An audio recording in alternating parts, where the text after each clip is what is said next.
Hey everybody, what's going on? Good evening. Back here for another episode of the Chase. I'm very excited. We're 63 episodes in. And like I said, time is just flying and it's been an absolute blast. But you all are in for a treat tonight. We have Beth Knapp, co-founder of Two incredible.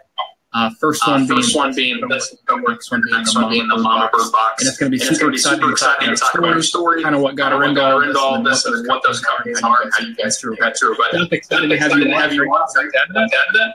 Thanks. I'm so glad to be here. I kind of feel like a poser because I'm probably the most non-entrepreneurial entrepreneur. But I'm easily persuaded and championed that I can do things. And so if I have someone telling me I can do it, I can be convinced. So not everybody feels inspired people. So I'm glad you're honest with that. Well, good. So about 3 years ago, I started a company called Mama Bird Box. And that was supposed to just be a fun little side project. At that point, I had 2 kiddos. I still have 2 kids.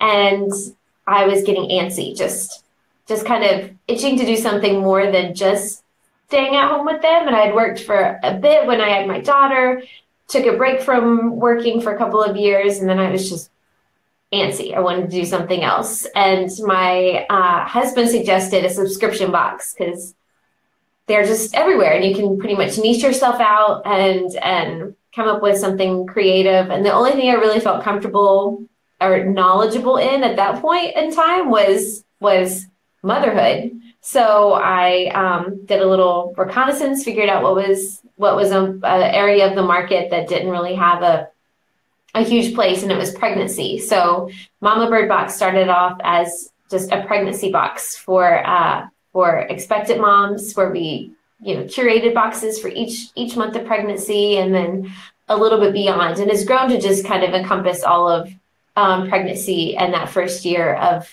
motherhood. So that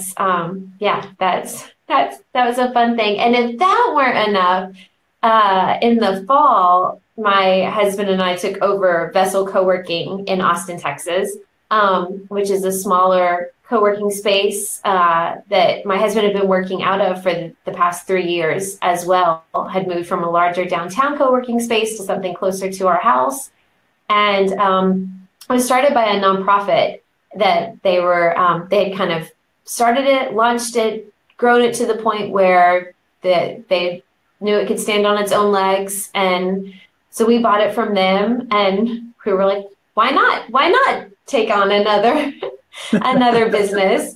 At that point, our youngest was going to school, had just started school this year. And so I felt like I was going to have all the time in the world. And yeah, That's awesome. Yeah, that's really exciting. And I do have a follow-up to kind of talk about Mama Box, and then I want to jump into Vessel Co-working. Is how exactly have you all grown that? Has it been mostly media, or do you use influencers, et cetera? Just with the whole bunch of curious. Yeah, it's been everything. And the beginning was definitely Google ads were a lot, I would say, cheaper and simpler 3 years ago. There is a lot more complexity to them now. Social, Facebook, Instagram influencers, we have done a cocktail of all of those things. And at this point, I feel like having 3 years under our belt, or almost 3 years, it's a lot of referrals, repeat customers. It's one of those things where you understand why the longer you have a business, the more successful it is, because you just get that solid word of mouth. People who had gotten boxes when they were pregnant are ready to give them because their sister's pregnant or their friend is pregnant, and it keeps going. So we still do a little bit of those other things. They're still really important, but I felt like they were the best at jumping us off to getting a solid base and community, which is what we wanted Mama Bird Box to be about completely, was just offering a community for new and pregnant moms so that they didn't feel alone in pregnancy. Like, people always feel like, what's happening to them. Is it normal? Is it not normal? Even emotions that people have in motherhood. Is this normal? Is this not normal? So just kind of bringing a normalcy to it by letting them understand that they are not alone in this process. So that's been where we've seen ourselves in 3 years. It's just having some more organic growth than what we were able to at the beginning. That's awesome. That's awesome. So then the vessel. I just I'm curious. How does that work? Do you rent space out? My understanding is that it's space. How do people pay? Yeah, well, someone described it as a lot of remote workers will go to a coffee shop and they buy coffee and they sit at a table for free. And with co-working, you go to a co-working space and you pay for a table or a desk and you get the coffee for free. So that's kind of where co-working is here. They pay a monthly fee either for 1 day a week, 2 days a week, or at that point 24/7. They can jump up to a membership that gets them in the door 7 days a week, all day long.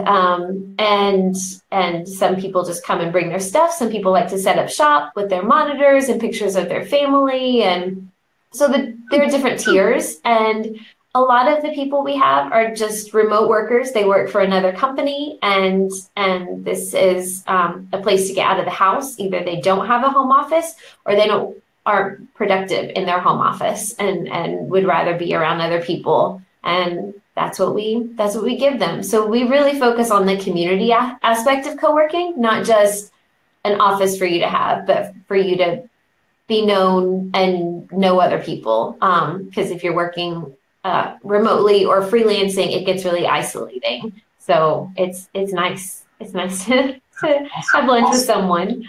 I've never even thought about this. You're making my mind all over the place. Man. That's awesome. So then let's transition and talk about how people connect with you. So let's say somebody is interested in Mama Bird, or a group. Yeah, how do they get to know about Mama Bird Box? Or not necessarily Mama Bird, connect to you. Like you gotta connect with. Yeah, so I'm sorry, you're cutting out a little bit. So I wanted to make sure I understood the question.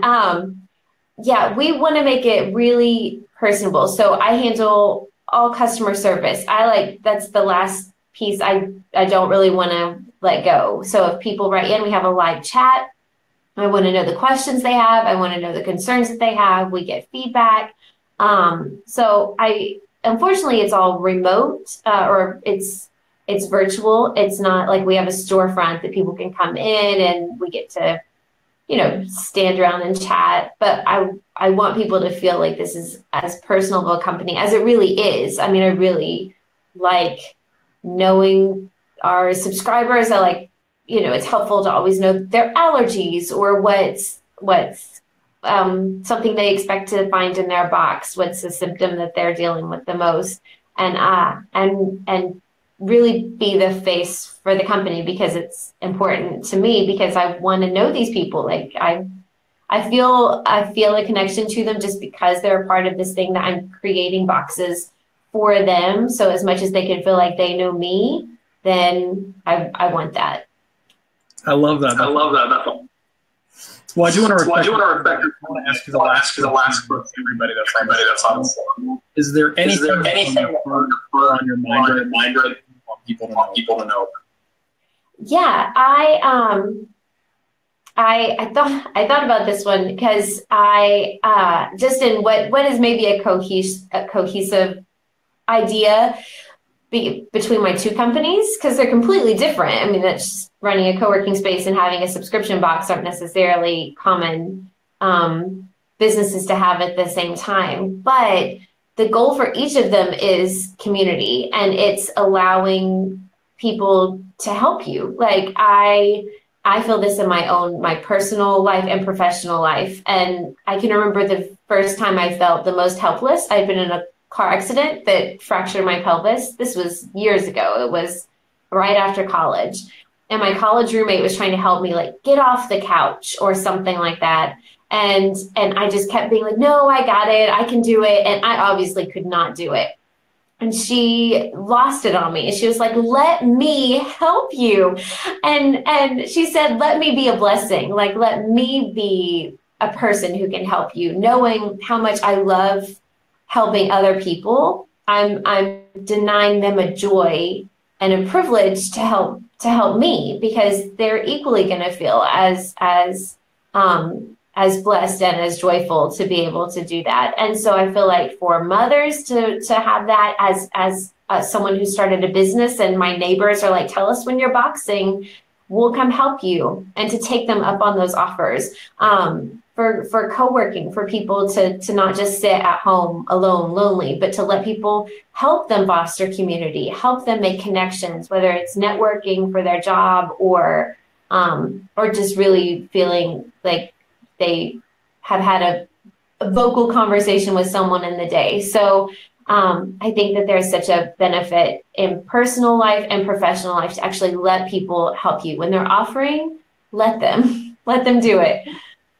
That's such wise advice. So much for being that. Those of you that are watching replay, listening to the podcast, please reach out. Please see really is best. They're not boarded as the same person. Go check out Mama Bird Box if it's relevant to your life. If it's relevant to someone that's close, introduce them.